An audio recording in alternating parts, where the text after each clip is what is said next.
Muy buenas tardes, mi nombre es Violeta Bellido y en esta oportunidad veremos el tema sobre el proceso logístico de exportación. Lo primero que debemos entender, es básicamente manejar el escenario donde se va a poder manipular tipos distintos de mercancías y para eso debemos manejar todo el proceso logístico adecuado para la correcta manipulación y finalmente que llegue al destino, pero lo más importante, de manera adecuada y en la calidad y en características según las peticiones del cliente. Teniendo en base lo antes mencionado, vamos a poder también verificar ciertas características, por ejemplo, a nivel internacional para temas de exportaciones e importaciones, vamos a hablar de manera general, tenemos que manejar el tema de la DFI, que viene a ser la distribución física internacional de mercancías. De esta manera, durante ese proceso, esas fases, tenemos que ir adecuando, por ejemplo, el tema de el envase, empaque, embalaje, muy aparte de que esas características las maneje el propio exportador antes de que la mercancía proceda al traslado, también debemos ir pensando en el tema de la adecuación de las mercancías, ya sean en paletas y luego colocarlas pues en contenedores para que de esta manera puedan llegar finalmente en condiciones óptimas a destino. Tenemos también que entender un poco qué se refiere exactamente al término logístico, ¿no? ¿Qué cosas se van a ir manejando durante ese periodo o ese lapso que se van a ir manipulando las mercancías? En base a eso, vamos a empezar con el tema de definir qué es la logística. Vamos a entender a la misma como un conjunto de medios y métodos que nos van a permitir llevar a cabo a la organización, ¿no?, de una empresa o de un servicio de una manera óptima. Recordemos también que vamos a poder mencionar una definición basada en la logística empresarial, la cual implica un cierto orden en los procesos que intervienen o se involucran al tema de la producción y también al tema de la comercialización de mercancías. En base a eso, la logística comercial implica lo siguiente. Tenemos una logística de aprovisionamiento y tenemos una distribución física internacional y finalmente las cadenas de distribución comercial. Entonces, en base a eso podemos ir entendiendo un poquito a qué nos estamos refiriendo. Primeramente, si hablamos de una logística de aprovisionamiento, va a ser aquel momento en el cual vayamos nosotros a aprovisionarnos de materias primas, insumos, piezas, etcétera, que se requieran ya sea para el tema de producción, ¿no?, ya puede ser en planta, para poder obtener un producto final. Recordemos también que en la logística de aprovisionamiento va, va a poder tocarse el tema del transporte, porque sí, para poder manipular ciertos insumos o materias primas deben ser transportadas internamente hacia el local o los almacenes del propietario. Luego tenemos la distribución física internacional. En este caso, estamos hablando del manejo de las mercancías y o su manipulación, pero para llevarlo a otras partes del mundo. ¿Ok? Entonces, ¿qué tenemos que tener en cuenta aquí también? Tenemos que tener en cuenta que también va a ir basado en el tema de los medios de transporte, pero a nivel internacional. Aquí tenemos que mencionar que los transportes internacionales de utilizar es transporte aéreo, marítimo, terrestre, pero también tenemos modos, que son el modo multimodal o intermodal. Dependiendo de la característica de tu mercancía, sea según su clasificación, que puede ser una mercancía general, una mercancía granel, o que podría ser según su naturaleza, una perecedera, un tema de voluminoso, un tema refrigerado, como etcétera, uno va a poder ir identificando qué tipo de transporte utilizar y en base a esa descripción y ese análisis y posteriormente la selección, se va a poder ir adecuando a la distribución física internacional de la misma. También vamos a ver el tema de las cadenas de distribución comercial. Aquí netamente ya estamos basados a lo siguiente. En este punto ya se elaboró, ya se produjo o se hizo la producción de un bien, de un producto, el cual ha sido distribuido físicamente a nivel internacional, desde un viaje internacional de destino, para posteriormente ser comercializado. En este caso, nuevamente, se va a necesitar del tema del transporte para poder distribuir a los puntos finales de venta dichas mercancías. Entonces, de esta manera es como debemos entender todo lo que implica una logística en general. Ok, aquí era justamente lo que estábamos mencionando, el tema de la logística de aprovisionamiento. Recordemos que el hecho de aprovisionarnos siempre o en la mayoría de casos va a ser en base a materias primas para poder producir nuestra oferta exportable. Entendamos a la misma como el término oferta exportable, no únicamente el producto que se vaya a vender, sino que ese término abarca más cosas. ¿Okay? También en relación a tener y seleccionar a una cierta cantidad de proveedores que nos puedan garantizar ciertas cosas. Esas cosas son las siguientes. Un stock de un buen producto, tiempos razonables de entrega y el tema de estacionalidad. Vamos a ampliar un poquito más el tema de la selección de proveedores. Recordemos que una compañía al momento de aprovisionarse debe tener por lo menos entre 3 y 4 posibilidades en relación a proveedores que nos puedan habilitar de esas materias primas o insumos en las calidades similares, iguales o que sean sustitutos también de las mismas. De esta manera, si es que ocurriese algún incidente, un accidente y por ende no tuviésemos la materia prima, podemos seleccionar a otro proveedor para que cumpla con dicha entrega o dicha función. Viendo las características que deben garantizar nuestros proveedores, tenemos, como mencionamos, el stock de un buen producto. No nos basta con que el proveedor nos pueda ofertar un producto a un buen precio, si no tiene el stock adecuado en las cantidades adecuadas en el momento en el cual el cliente, en este caso nosotros o una empresa, necesita para poder cubrir la demanda de su cliente final. En relación al tema de los tiempos razonables de entrega, es sumamente importante que los proveedores cumplan con esos plazos de entrega. ¿Por qué? Nuevamente, de nada nos vale que nos pueda brindar precios muy competitivos si sufre siempre o continuamente con demoras o retrasos en las entregas de las mismas, lo cual evidentemente cuando al momento del aprovisionamiento el proveedor entrega tarde las materias primas, por ende se va a iniciar de manera tardía el proceso productivo, logrando con esto tener los productos finales en un tiempo tardío y entregar los mismos a los clientes finales fuera de tiempo. En muchos casos, no solamente vamos a ver involucrados el tema de fuera de tiempo a nivel de texto, sino que también nos puede conllevar a sufrir ciertos inconvenientes con los clientes. Uno de estos es que no nos reciban la carga. Podría ser inclusive que tengamos algún tema de amonestación por parte del cliente o simplemente tengamos que pagar pues algún monto por haber infringido algún punto establecido en nuestro contrato en relación a las entregas. Y en el tema de estacionalidad, que también es un punto que debemos asegurarnos que nuestros proveedores nos puedan garantizar, ese término viene involucrado mucho al tema de los productos como los frutos, ¿no? Sabemos que hay ciertos productos de consumo que son estacionales, por ende hay periodos durante el año donde habrá mucha más abundancia de producción y por lo tanto esos proveedores nos podrán aprovisionar de dichas materias primas. Pero ¿qué pasa en caso fuese un mes en el cual verdaderamente esa materia prima, ese insumo que yo requiero, no hay en grandes cantidades? Para esto, el proveedor con el cual estamos trabajando debe tener un stock de seguridad, debe tener mercancía en relación a materias primas que puedan salvaguardar alguna demanda de alguno de sus clientes, en este caso, aquellos que van a tener que producir en base a esa materia prima.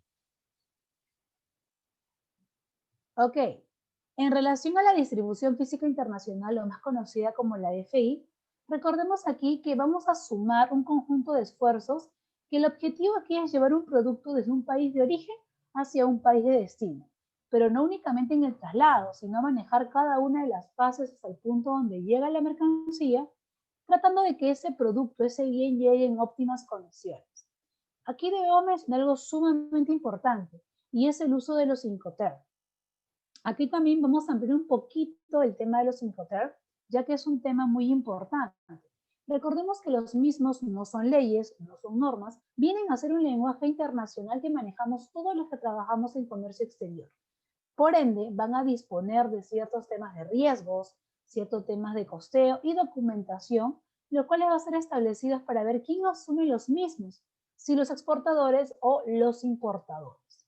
Teniendo en cuenta la misma, debemos también tener dicha información en base a la actualización de los mismos. Sabemos que los Incoterms se actualizan cada 10 años. Actualmente ya tenemos la última actualización que vendría a ser los Incoterms 2020, los cuales han sufrido ciertas variaciones. Por ejemplo, el nuevo DPU, ¿no? Que de una u otra forma nos facilita muchos ciertos temas de costeos porque verdaderamente es entregar la mercancía al tema del importador en un punto designado o acordado por ambas partes, no netamente en el tema del puerto, aeropuerto, terrapuerto. Y de esta manera también se va a entregar la carga descargada. ¿Qué más podemos mencionar acerca de los Incoterm? Bueno, siguen siendo la misma cantidad, siguen siendo 11, pero aquí el objetivo y lo más principal en relación a los Incoterm es que debemos definir uno que va a ser utilizado en la negociación para el tema de la distribución física internacional, de tal manera que nosotros como exportadores tengamos la seguridad de poder manejar todo ese proceso. En relación a los factores que maneja la distribución física internacional, tenemos que mencionar que podemos listar los siguientes. La carga a transportar, ya lo mencionamos, según naturaleza, según clasificación. Modo de transporte, ya los mencionamos, según los tipos de transporte, y también añadir el tema del transporte multimodal e intermodal. Y los costos que son involucrados en la distribución física internacional, que los vamos a ver más adelante. Ok, en relación a la carga a transportar, como mencionábamos, va a depender mucho del tema de la naturaleza de la misma, pero aparte tenemos que adecuar la mercancía para que esta pueda ser transportada de una manera óptima. Y para eso tenemos que elegir un correcto embalaje, debemos elegir el también colocarle un adecuado marcado y el tema de la unitarización.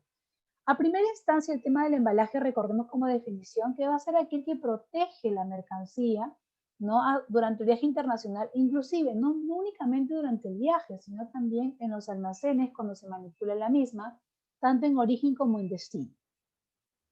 En el tema de embalaje podemos mencionar diferentes tipos como lo son las cajas de madera, cajas de cartón, etc. Y en relación al marcado, debemos mencionar que los bultos que van a ser manipulados a nivel internacional deben tener la información necesaria, de tal forma que los operadores que manejen las mismas o que manipulen las mismas tengan conocimiento de qué es lo que están manipulando, con qué origen y con qué destino va a llegar, cuánto está pesando, qué características tiene, y también nos va a ayudar para la ubicación al momento de colocarla en un almacén. Si es que la carga es inmovilizada para luego movilizarla, el tema del marcado es sumamente indispensable e importante. Por ejemplo, ¿qué información va a ir en el tema del marcado? Vamos a encontrar el tema de la información del shipper, vamos a encontrar el tema del país de origen. A esto también algo sumamente importante, el tema del destinatario que nunca debe faltar, el puerto de entrada donde va a llegar, el número de bultos, que podría ser 5 de 20, 5 de 8, dependiendo de la cantidad de mercancías que se esté manejando, y el tema de los pesos, tanto el gross weight como el net weight. Aquí, peso neto, peso bruto. Algo sumamente importante que tampoco debemos olvidar de colocar en los bultos son los denominados símbolos pictográficos, denominados pictogramas.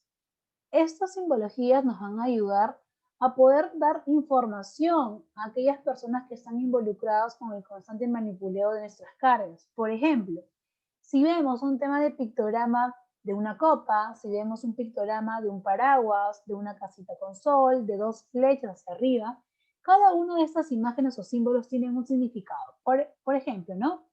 El tema de la copita significa fragilidad. Por ende, si yo veo un bulto que tiene el logo, el símbolo de una copa, estoy entendiendo que lo que contiene es frágil y se podría romper si es que manipulo de mala manera. Si observo las flechas hacia arriba, me está dando de la orientación de la caja, lo cual nos da a entender que esa caja no puede ser volteada para ningún lado, ya que tiene que ser con orientación hacia arriba. El tema de encontrar de repente un pictograma que tenga la casita con sol es para no colocar esos bultos sobre el tema de temperatura, ya que podría afectar el producto que contiene la misma, así como el tema del paraguas. Entonces, toda esta información es sumamente importante plasmarla en los bultos a través del marcado. Ya mencionamos también que este marcado nos va a ayudar para el manipuleo, para el apilamiento y manejo de los productos dentro de los almacenes. Luego tenemos el tema de la unitarización. Aquí vamos a mencionar el tema de las paletas, ¿no? El tema también de cómo manejamos los bultos, que pueden ser en cajas, pueden ser en sacos, y luego colocarlos en los contenedores. ¿Ok? Puedo tener 100 cajas y se me va a hacer mucho más fácil manipular las cajas ya colocadas en pallet que unitariamente. Y para los viajes internacionales, pues sabemos que utilizamos los contenedores porque de esta manera podemos salvaguardar la integridad de nuestras mercancías durante el viaje internacional. Ok. Otro punto sumamente importante es el tema de los modos de transporte. ¿Qué debemos tener en cuenta en relación a los diversos modos de transporte que manejamos? Primero, tenemos tipos de transporte relacionados al tema marítimo, aéreo, terrestre y ferroviario. Aquí debemos mencionar lo siguiente. Para nuestro país, el tema ferroviario no está aún totalmente o al 100% desarrollado. Sí manejamos envíos a nivel ferroviario, pero más que todo es involucrado el tema de movimiento de materias primas o insumos que normalmente lo manejan las minas. Luego, entre los dos medios de transporte con mayor uso tenemos el marítimo y el aéreo, siendo estos y teniendo estas características propias. Por ejemplo, en el tema del marítimo sabemos que el fletaje es mucho más rentable ya que tiene un low cost, pero el tiempo de viaje internacional es mucho más largo. A diferencia del aéreo, que viene a ser todo lo contrario. El tiempo es más corto y el costo del fletaje es mucho más caro. Normalmente en el transporte aéreo no se reciben todo tipo de mercancías. Ejemplo, las mercancías peligrosas en muchas aerolíneas son reservadas, no te aceptan la carga. Ahora, otra característica o ventaja del transporte marítimo es que tiene mucha mayor capacidad en relación a bultos que podamos manipular dentro de los buques. Además de esto, debemos mencionar la diversidad de tipos de embarcaciones que manejamos en transporte marítimo. Tenemos buques portacontenedores, buques graneleros, buques quinqueros, etc. A través de toda esa diversidad se nos hace mucho más fácil el manejo de las cargas a través del transporte marítimo. En relación al tema aéreo, la capacidad es mucho menor, pero tiene como característica positiva que es el transporte considerado como el más seguro y por ende también el más caro. En relación al transporte terrestre, debemos mencionar lo siguiente. El transporte terrestre, sí, por el tema de la conectividad en relación a la cantidad de carreteras que manejamos a nivel tanto nacional como internacional, verdaderamente nos va a ayudar en el manejo de los mismos. Pero recordemos aquí también que el transporte terrestre es aquel considerado con más incidencias. ¿A qué nos referimos? Con más accidentes y pérdidas de mercancías. ¿Y esto a qué se debe? Básicamente se debe que a través del uso de las carreteras pueden surgir, por ejemplo, huaicos, ¿no? Pueden surgir de repente temas de desbordamiento de temas de tierra, lo cual impediría el correcto traslado de las mercancías en el tiempo ya establecido y eso haría pues detener el tiempo, llegar un tiempo más tardío, lo cual afectaría la entrega de las mismas. En relación al tema de la estructura de los modos de transporte, vamos a ver, ya mencionamos características, el tema de los tipos de vehículos que manejamos. Para temas aéreos manejamos toda una gama también de aeronaves, los tipos de servicios que manejamos como el FCL, el LCL, dependiendo de la propia necesidad del exportador de la cual requiera, el tema de los contratos y documentos que también sean manejados por cada tipo de transporte.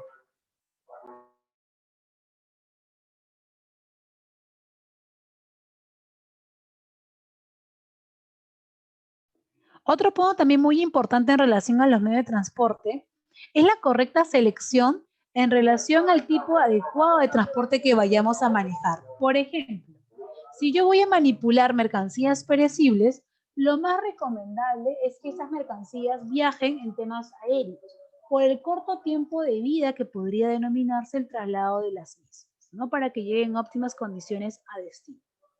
El tema de los contratos en relación al tema del transporte internacional es sumamente importante.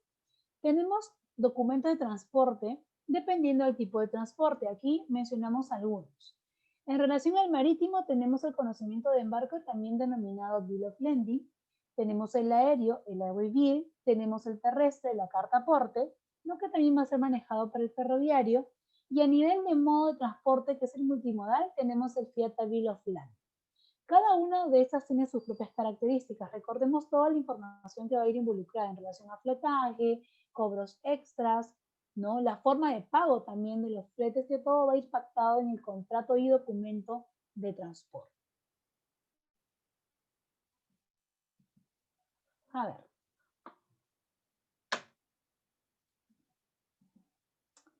En relación a los costos de la distribución física internacional, vamos a mencionar tantos costos directos como indirectos. Para empezar, vamos a ver los costos directos. Aquí básicamente estamos hablando del manipuleo, temas aduanales, el transporte de la carga, ¿no? Al tema del puerto, aeropuerto, aeropuerto, el tema del marcado de documentación, el tema también de la unitarización, el uso de paletas, contenedores, almacenamiento de las cargas, el tema del seguro y protección de la mercancía, agentes portuarios y otros. Estos vienen a ser los costos de la distribución física internacional directos. Ahora bien, cuando hablamos de los costos indirectos, vamos a mencionar el tema administrativo y capital, siendo administrativo gestiones del exportador y gestiones del importador. Y el tema del capital, pues netamente el tema del inventario. De esta manera es como tenemos clasificado tanto los costos directos como indirectos, para poder ser reconocidos durante la cadena de la distribución física internacional. Pero ahora bien, vamos a hablar también un poquito acerca de los logros que conlleva una buena logística. Por ejemplo, entregas más frecuentes. El hecho de utilizar redes de transporte y poder ofertar a nuestros clientes ciertos productos también nos hace que manejemos un poco mejor la logística para poder llegar con más frecuencia a ellos con los productos solicitados. Un tema de menor tamaño en relación a la manipulación de cargas. El mayor número de opciones. Hay que tener toda una paleta de opciones para ver qué podemos realizar si algo pasase mal en tema logístico. Plazo concreto cada vez más corto. Lo que queremos es agilizar tiempos en logística. Por ende, debemos ser mucho más eficientes para que los tiempos sean más cortos. En el momento oportuno, el denominado just in time, en las cantidades requeridas según la previa negociación con la contraparte, con la calidad demandada de igual manera, previo al tema de la firma de contrato de compra internacional, se estipulan las características que debe tener el producto, relación a calidad, cantidad, coma, etc. Y lo más importante y lo que nunca va a faltar en relación a logística es buscar el mínimo coste, pero sin afectar la calidad de las mercancías o en todo caso, sin afectar la calidad del servicio de logística que se esté ofertando. Ok, en relación a los tipos de transporte que ya les mencionamos, el aéreo y el marítimo, recordemos aquí que del 90 al 95% de los transportes internacionales, el transporte marítimo es el que se realiza con mayor índice, ¿no?, de capacidad y también de constancia. ¿Por qué? Porque ya lo mencionamos, por la diversa cantidad de opciones de embarcaciones que manejamos y porque actualmente ya tenemos muchos puertos que verdaderamente están desarrollando e invirtiendo en relación a la infraestructura de los mismos. De esta manera, están pudiendo aceptar más tipos de embarcaciones de mayor tamaño que lleguen a sus puertos. De esta manera, agilizan la economía y generan pues nuevos temas laborales, un incremento de la economía y mucho mayor manejo del tema de comercio exterior. Recordemos también en relación a estos dos, que siempre vamos a llegar a compararlo, ambos tienen sus propias características, como ya lo mencionamos antes, pero siempre tienen que tener en cuenta el tipo de producto que va a manejarse antes de decidir por qué tipo de transporte trabajar o enviar las cargas. Es sumamente importante definir esas características antes de tomar una decisión. Bueno, como mencionábamos, hay tipos de contenedores tanto para transportes aéreos como marítimos. Para temas aéreos, tenemos unos contenedores denominados contenedores deformes porque tienen una forma básicamente distinta a la de los marítimos. A continuación estamos observando los contenedores refrigerados marítimos. En relación a los tipos de contenedores que manejamos a nivel marítimo, tenemos toda una variedad. Por ejemplo, los más comunes son los denominados de carga seca. Aquí vamos a manejar los de 20 pies, los de 40 pies, pero también tenemos los de 40 pies high cube, porque los anteriormente mencionados son los estándar. También manejamos el open top, tenemos el flat rack, tenemos el flexi tank, tenemos los contenedores graneleros. Y así podríamos seguir enumerando la clasificación de contenedores que se manejan en el tema del transporte marítimo. Aquí lo importante es poder definir la importancia que a través de toda esa gran variedad de contenedores que podemos manejar para transporte tanto marítimo como terrestre nos ayuda a poder movilizar mayor cantidad de mercancías, así como mayor variedad de las mismas. Entonces, en base a eso, vamos a poder seguir mencionando otros tipos. Por ejemplo, el tema del transporte a nivel de marítimo, pero con contenedores refrigerados.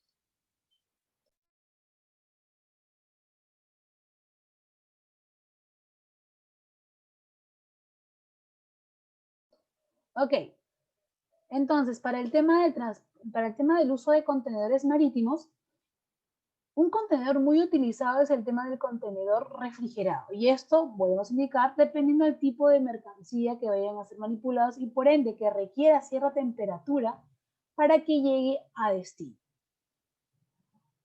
A ver, aquí vamos a ver un poquito más de información en relación a los tipos de contenedores mencionados. Algo muy importante por la selección de cada uno de esos contenedores es la capacidad también que posee dentro del contenedor que nos va a permitir transportar más cantidad de mercancías, pero también si utilizamos paletas, mayor cantidad de pallets. Por ejemplo, en el contenedor de carga seca de 20 pies, nos permite transportar hasta 11 pilas de pallets europeos o 10 pilas de pallets estándar o también conocidas como americanos o universal. Recordemos aquí el tema también de la clasificación de pallets. Tenemos comerciales el europeo y el americano, cada una de estas con propias medidas, lo cual nos van a permitir aprovechar todo el espacio del contenedor. Entonces, según la capacidad es lo que yo voy a ir manipulando de mercancías en mis contenedores. En la tabla que está anexa a la imagen podemos encontrar todas las medidas del mismo contenedor. Recordemos que hay medidas por fuera del contenedor y otras son por dentro del contenedor, que básicamente lo que nos va a permitir colocar y transportar más mercancías son las medidas interiores que vienen a ser la capacidad de dicho contenedor. También, cada contenedor tiene una capacidad en peso que va a poder soportar y el volumen de igual manera, ¿no? En relación a la capacidad que tenga la misma.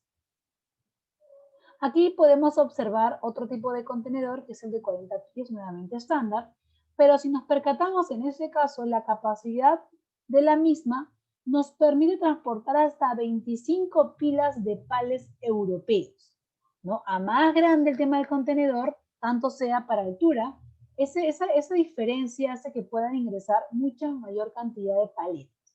De igual manera, tienen un cuadro anexo donde van a poder observar las medidas tanto de apertura del contenedor en pies, en metros, el tema de la capacidad en peso, ¿no? Y el tema del volumen de la carga. Tenemos también el tema de contenedor de 40 pies high cube, como ya lo mencionamos. De igual manera, la única diferencia en relación a los de carga seca es la altura, como bien lo mencioné. Ok, vamos a pasar a hablar ahora en relación a los tipos de embarque. Tenemos un denominado FCL y un LCL. FCL bien conocido como Full Container Load y el LCL como un Less Than Container Load. ¿Qué quiere decir estas siglas? ¿Cómo lo podemos entender? Para temas marítimos manejamos esos dos tipos de embarques. ¿Qué quiere decir? Que cuando utilizamos un FCL, la mercancía que va a contener, la redundancia en el contenedor, es netamente de un propietario, o sea, de un exportador. Mientras que el LCL nos permite consolidar cargas, ya que esa pequeña cantidad de mercancía no va a poder ser acaparada en un contenedor. Por ende, lo que se busca o lo que buscan las agencias de carga es juntar mercancías de diversos propietarios para poder juntarlos y colocarlos en un solo contenedor y de esta manera poder consolidar las cargas y que realicen el viaje internacional. Algo también sumamente importante que se tiene muy en cuenta es el hecho de que siempre se menciona que el tema de consolidar la carga me sale mucho más barato que alquilar de repente un propio contenedor enterito. Eso va a depender. Tenemos que hacer cálculos para poder especificar según la información y el costo también de la consolidación y el fletaje, cuál se me hace mucho más rentable. Muy bien. En relación al tema de las grúas pórtico, debemos mencionar lo siguiente. Recordemos que a nivel portuario, el tema de infraestructura cada día se está mejorando. ¿Por qué? Porque eso conlleva recibir a nuevas, más grandes naves que son más competentes o de mayor competencia a nivel internacional, lo cual nos vuelve, pues, o lo cual vuelve el puerto de Callao mucho más globalizado. Aquí también mencionar el tema y relacionado a las grúas, esas estructuras, ¿no? Que evidentemente son de fabricación china, nos van a permitir incrementar sustancialmente la rapidez de la estiva y desestiva de los buques, porque como ustedes comprenderán, los buques son de grandes dimensiones. Un portacontenedor más pequeño puede manipular más de 5.000 contenedores. Entonces, si empezaríamos a descargar contenedor por contenedor con una grúa simple, verdaderamente se nos haría muy complicado y demoraría demasiado tiempo, por lo cual las grúas pórtico, por su gran tamaño y agilidad, nos permiten reducir sustancialmente los tiempos al momento de la estiva y desestiva de los buques. Además de esto, ¿no? Además de mover 12 contenedores por hora, el muelle pasará a mover inicialmente de 40 y luego 60. ¿No? El tema de la rapidez, vamos mejorando con el tiempo. También mencioné que cuando los operadores dominen perfectamente la técnica y alcancen su mayor eficiencia, podríamos llegar todavía a manipular mayor cantidad. Recordemos que el tema de mejoramiento a nivel portuario va a depender mucho de la inversión que se pueda tener en base al tema tecnológico y de infraestructura propiamente dicho. Tenemos también los stalker. En este caso, también son pequeñas grúas, pero no nos van a ayudar al tema de la estiva o desestiva de los buques, sino se va a dar su movimiento o trabajo dentro de los terminales de almacenamiento, como podemos observar a continuación. De esta manera, vamos a poder agilizar también los procesos de las mismas y poder manejar mucha mayor cantidad de mercancías dentro de dichos terminales. Ya. Entonces, podemos ver que se maneja mucha tecnología a nivel de puerto. A nivel de puerto se maneja mucha tecnología. Entonces, no únicamente estamos hablando del tema de las grúas pórtico, sino también estamos hablando de diferentes tipos de grúa que podamos manejar dentro de las instalaciones, ya sean desde pequeñas grúas que normalmente pueden cargar pequeños bultos o simplemente grandes cantidades de contenedores por minuto o por hora.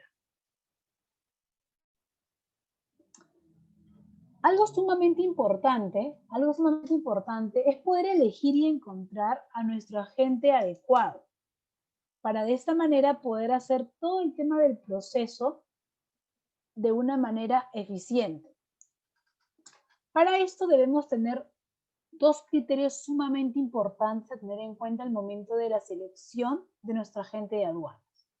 Primero, recordemos que si somos grandes, debemos contratar a un agente de aduana que tenga pues varios años en el mercado, que tenga prestigio y que haya manejado diversos embarques relacionados al mismo producto que yo manejo. Segundo, si somos pequeños, busquemos un agente de similares condiciones, ¿no? Porque muy aparte del tema del costo que este nos brinde por el tema de sus servicios, porque es un pago que tenemos que hacer a los agentes, el tema también de la manipulación de las mercancías es sumamente importante. Entonces, vamos a comparar un agente muy grande como empresa con un agente intermedio. Los costos van a ser evidentes en relación a la diferenciación. Si hablamos de manera general, los servicios que ambos nos ofrecen deberían ser los mismos, pero recordemos que para ciertas compañías pues tienen más temas de conexiones que nos podrían ayudar si ocurriese cualquier inconveniente dentro de la tramitación de nuestras mercancías, ¿no? Dentro de nuestros despachos. Ok, cabe mencionar el tema de los principales servicios que nos brindan los operadores logísticos. Aquí vamos a hacer un poquito de amplitud en el tema. Primeramente, recordemos que tenemos a los operadores de comercio exterior y cabe mencionar que existe la utilización de los mismos, los cuales nos ha permitido una nueva categorización, tanto para operadores de comercio exterior como intervinientes y terceros. Sabiendo reconocer cada uno de estos, vamos a poder plasmar en relación a los servicios que nos brindan ahora los operadores logísticos. Por ejemplo, ¿qué nos ofrece?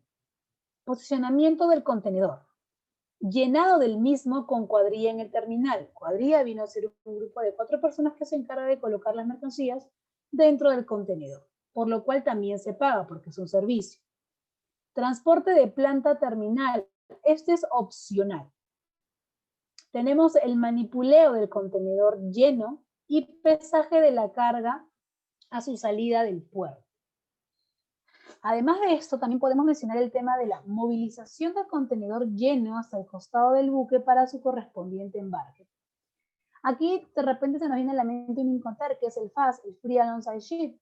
Dejar pues el contenedor de la mercancía al costado del buque para que éste sea colocado o estivado en la embarcación. El hecho de manipular, de transportar esa mercancía también conlleva un servicio, ya sea que se haya manipulado dentro del terminal, también conlleva a un costo que debemos pagar por la movilización de la misma. Tenemos netamente el agenciamiento aduanero, el agenciamiento marítimo, el derecho de embarque y tracción al puerto, el control de los precintos que llevan los contenedores y el visto bueno de la naviera. Esos vienen a ser los principales servicios que nos brindan los operadores logísticos. Vamos a pasar a ver los 11 pasos de la logística de despacho de exportación. Lo primero es el envío de instrucciones de embarque. Luego de esto, se realiza una reserva de línea naviera, ¿no?, con la cotización del fletaje. Posterior a esto, hacemos la emisión del booking, que viene a ser la reserva del espacio. Una vez enviado el booking y las instrucciones de embarque, se pasa a la asignación del contenedor para el envío de la matriz de modelo y posteriormente el llenado y precintado del contenedor. Una vez que el contenedor haya sido llenado y precintado, se embarca el contenedor, se emite, en este caso porque estamos hablando de un tema de transporte marítimo, despacho marítimo, el conocimiento de embarque o bill of lading para luego transportarlo a puerto convenido y finalmente realizar el envío de los documentos de la exportación. Estos vendrían a ser los pasos manejados en la logística del despacho de exportación. Recordemos que debemos cumplir cada uno de esa cabalidad para evitar tener algún inconveniente en cualquiera de estas fases. Otro punto importante es el tema de las cotizaciones. Hay ciertos criterios que debemos tener en cuenta al momento de solicitar una cotización a cualquier empresa de transporte, ¿no? En este caso, por ejemplo, nos dice en relación a la cotización del servicio aéreo. Recordemos aquí que el tema aéreo nos va a cotizar el tema de fletaje internacional, ya sea únicamente el flete o un all-in, todo incluido, y esto se va a dar en base al peso y o volumen de la carga. ¿Okay? Siempre nos van a cotizar en base al mayor, recordemos eso, para que de esta manera, una vez haciendo la cotización y habiéndola aceptado, podamos realizar el pago correspondiente y las mercancías puedan ser introducidas, movilizadas y transportadas inmediatamente. En el tema marítimo, menciona lo siguiente: especificar si el contenedor es de 20 pies o 40 pies, el producto, si es carga suelta, detallar la cantidad de bultos y dimensiones y finalmente pues el destino. Toda esa información debe ir contenida en una cotización. Recordemos también que va a depender mucho con el tema de la empresa con la cual estemos trabajando. Siempre buscar una empresa de prestigio que tenga ya tiempo en el mercado y por ende experiencia para evitar cualquier sorpresa con los servicios de la misma. Tenemos nuestro booking, que viene a ser nuestra reserva de espacio. Recordemos aquí si es que pactamos con el cliente en términos SIF, no menciona. Entonces tenemos que tener en cuenta los días de tránsito, considerar, muy importante, si es perecible el producto, porque a más tiempos de tránsito, pues la mercancía perecible podría ser que no dure tanto tiempo, ¿no? Y se puede llegar a dañar la carga. Además de esto, el costo del flete, ya que nosotros como exportadores nos hacemos cargo de este gasto, así como del seguro respectivo. Aquí también tener en cuenta lo siguiente. Si bien es cierto, nadie te obliga a ti como exportador a contratar un seguro, pero se recomienda hacerlo porque no podemos saber qué podría pasar en algún punto de la exportación y que se podrían llegar a dañar las mercancías. Y si no hay un seguro, pues estaríamos perdiendo la carga. Acá mencionamos dos Incoterm que son los de mayor constancia de uso en exportación, el FOB y el SIF. El denominado Free On Board y el denominado Cost Insurance and Freight, costo seguro y fletaje. Son los más comerciales a tratar o negociar por parte de los compradores con los proveedores que vienen a hacer para temas de exportación. Como bien menciona, generalmente las exportaciones en nuestro país se realizan bajo el Incoterm FOB. Ahora, de repente una pregunta muy común es, si es la primera vez que yo voy a realizar una exportación, ¿qué Incoterm me recomiendan utilizar? ¿No? Recuerden que el tema de los Incoterm ya hemos mencionado, define el tema del riesgo y los riesgos también en tema de costeo que vayas a asumir y documentar.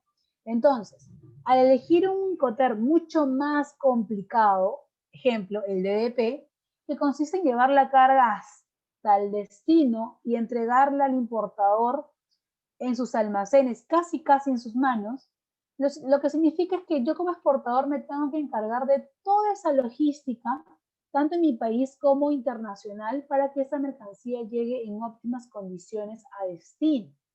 Entonces, no es muy recomendable, si es la primera vez que yo voy a exportar, utilizar un DDP. Se recomienda utilizar de repente un FOB, se recomienda, si es en algunos casos primera vez, simplemente vender en un export, que sería un tema de práctica, ¿no? Pero siempre poco a poco ir avanzando en el tema de los Incoterm. ¿Por qué? Porque también al ofertar y al negociar y al cerrar un contrato con un Incoterm un poquito más amplio, por decirlo así, también nuestra utilidad estaría incrementando. Entonces hay que verlo por ambas partes, tanto el riesgo que puedo asumir como la utilidad que puedo ganar. Aquí está colocado el ranking de compañías marítimas de transporte de contenedores y dejo el link para que puedan observar la misma. Tenemos muchas compañías, algunas de ellas son verdaderamente muy conocidas, como el COSCO Shipping, Mediterranean Shipping, el APM, el Hapag-Lloyd, entre otros. En relación al recojo de la carga, debemos mencionar que tenemos dos opciones. La primera es que el exportador, previa coordinación con su operador logístico, ¿no?, indique fecha, hora y lugar para el recojo de la carga exportada. Y la segunda opción es que el exportador realice el tema del tránsito de la mercancía y lo lleve hasta el punto.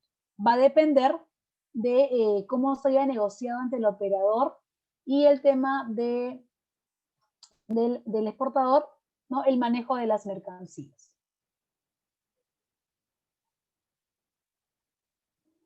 En relación al ingreso a terminal de almacenamiento, debemos mencionar lo siguiente. Recogida la carga del almacén del exportador, esta será ingresada al terminal de almacenamiento asignado. La carga queda lista para el trámite de aduana. Entonces, en este punto es sumamente importante considerar el término seguridad. ¿Qué quiere decir? Es recomendable, ¿no?, siempre estar presente a la hora que la cuadrilla descargue la mercadería al contenedor y cuando SENASA verifique nuestra carga en los casos que amerite, porque no es siempre que SENASA tenga que inspeccionar nuestras cargas, va a depender del tipo y naturaleza de la mercancía. ¿Cuáles son las recomendaciones que podríamos dar en relación a la misma? Siempre tomar fotografías terminada la descarga, ¿no?, para que quede constancia. utilizar precintos propios y utilizar cintas inteligentes. Para de esta manera poder salvaguardar la integridad de nuestras mercancías y poder velar por las mismas también.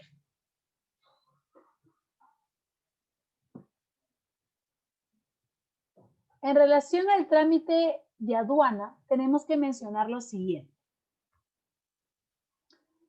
A ver, según la nueva actualización que hubo en la exportación definitiva, ha habido un cambio en los canales. Ahora se maneja el canal rojo y el canal verde, ¿correcto? A ver, recordemos que netamente el canal rojo viene a ser el aforo físico, ¿no? Que es un tema de revisión documentaria y aforo in situ de las mercancías. Y el canal verde pues asemeja al tema del pase automático sin ninguna revisión. El tema de la asignación de los canales es de manera aleatoria, ¿no? Pero también el tema de aduana también se deja llevar por las incidencias que probablemente pueda haber tenido alguno de los exportadores, lo cual verdaderamente sí influye al momento de la asignación del canal. También recordemos en relación a los documentos que el exportador entrega, que son la factura comercial, el packing list, y que el agente de aduanas inicia los trámites con los mismos para poder numerar la DAM, o también conocida como la DUA. Recordemos que la aduana va a asignar el tema del canal, ya sea rojo, bueno, en este caso hemos colocado rojo o naranja porque es el antiguo, ¿no? Para hacer la aclaración del tema que según la actualización hoy en día es rojo y naranja. Perdón, naranja y verde. Tener en cuenta aquí también algo muy importante. Si nos referimos a una exportación simplificada, aún se mantienen los canales rojo y naranja. Es totalmente distinto al tema de la exportación definitiva. Esa información la podemos revisar en el tema de nuestra legislación aduanera según la DESPA correspondiente. En relación a los documentos de exportación según el artículo 60 de la misma, tenemos para la exportación definitiva nuestra DAM, documento de transporte que ya mencionamos que va a depender del tipo de transporte que hemos seleccionado, nuestra factura o boleta de venta cuando exista la obligación de emitirla, y de no existir la obligación, simplemente una declaración jurada para que acredite la misma ante aduana. Aquí las imágenes de algunos documentos como son la factura, como es el tema del documento del Bill of Lading, ¿no? Donde podemos apreciar toda la información que contiene la misma. Información del shipper, del consignee, de a qué parte se le va a notificar, del tema de la nave, ¿no? El número, el puerto de carga, el puerto de descarga. También, evidentemente, el tema de la descripción de las mercancías, el fletaje y los cargos o recargos que hubiesen, el tema del peso, el tema del volumen, ¿no? Si ha sido prepagado, si ha sido colet, el tipo de moneda y otros aspectos involucrados en dicho documento. También tenemos certificado de origen. Es muy importante mencionar el mismo. ¿Por qué? Recordemos lo siguiente. El certificado de origen va a ser necesario cuando exportemos mercancías y cuando nuestro importador nos solicite. ¿Por qué? Porque es un beneficio para el importador al momento del tema arancelario. La certificación de origen puede ser emitida por diversas entidades, evidentemente acreditadas por MINCETUR, ¿no? Las cuales son ADEX, la Cámara de Comercio de Lima, la Sociedad Nacional de Industrias y COMEX Perú. Estas son las entidades que pueden emitir un certificado de origen. También tener en cuenta que el proceso de emisión del certificado de origen se va a dar o se va a realizar a través de la VUCE, que es la Ventanilla Única de Comercio Exterior. Actualmente todo lo realizamos a nivel virtual, no solamente llenando la solicitud previo pago correspondiente. Aquí también mencionar algo muy importante. Hay ciertos casos en los cuales al momento de generar la solicitud y llenarla, porque son varios casilleros que se van llenando, podemos cometer errores cuando terminamos la solicitud y la enviamos. Posteriormente la entidad va a verificar y si hay un error te lo informa. Si es que hubiese algún error y nos piden modificar o nos piden subsanar, hay ciertos casilleros que se pueden subsanar automáticamente, pero hay otros, en relación a la información, que van a tener que cambiarse previo pago para poder realizar la misma. ¿Qué quiere decir? No es gratuito. Entonces, hay que tener un poco de cuidado al momento del llenado de la solicitud para poder solicitar el certificado de origen. También recordar, y es bueno mencionar, que también podemos emitir certificado de origen, se denomina la autocertificación, pero esto solamente se va a dar según ciertos tratados que manejemos con ciertos países, por ejemplo, Estados Unidos, con un tratado de vestimenta en relación que sí nos permite la autocertificación. Esta información la vamos a poder encontrar en la página de MINCETUR en certificados de origen. El otro documento es relacionado al tema de SENASA. Como ya lo mencionamos, va a depender si tu mercancía requiere la inspección de la misma. Si es que no requiere, no habría ningún problema. Ahora, no únicamente va a ser el tema de SENASA. Hay muchas más entidades y esto va a depender del producto. Tenemos SUCAMEC, tenemos DIGESA, tenemos SANIPES, tenemos CERFOR, etc. Cada mercancía, cada tipo de producto puede que requiera alguna inspección y esto va a depender de la misma naturaleza del producto. En relación a los documentos de exportación, para el tema de los pagos, vamos a optar por la carta de crédito, tenemos la contradocumentos que viene a ser el cash in advance y el pago anticipado. En esta segunda menciona dos puntos. Primero, dependiendo de las negociaciones con nuestro cliente, el adelanto puede ser 60, 40, 70 o 30. Todo va a depender de cómo se negocia. Hoy en día, si bien es cierto, las contrapartes, en este caso los clientes, no están muy acostumbrados o no tienen esa seguridad de querer depositar un porcentaje, no como adelanto. Entonces, por eso menciono que va a depender de la negociación que se realice con la contraparte. Segundo, los documentos los podemos enviar vía nuestro banco al banco del importador con todas las instrucciones pactadas anteriormente, ¿no? Para que todo se maneje de manera correcta. Recordemos que en la carta de crédito tenemos diferentes tipos, ¿no? Ya va a depender también de la utilidad y necesidad y las ventajas que queremos obtener en cada una de nuestras negociaciones o despachos. Aquí un modelo de la carta de instrucciones y hay que recordar lo siguiente. Exportar no es solamente un negocio, sino es un compromiso. A veces tenemos la idea de que exportar va netamente anexando el tema de la utilidad, pero es mucho más allá, porque recordemos que al momento de incrementar y fomentar las exportaciones, hacemos que la economía crezca y por ende que generen nuevos empleos para muchas personas en nuestro país. Entonces hay que ser mucho más conscientes al momento de querer exportar alguna mercancía y tratar de fomentar la misma en muchas personas.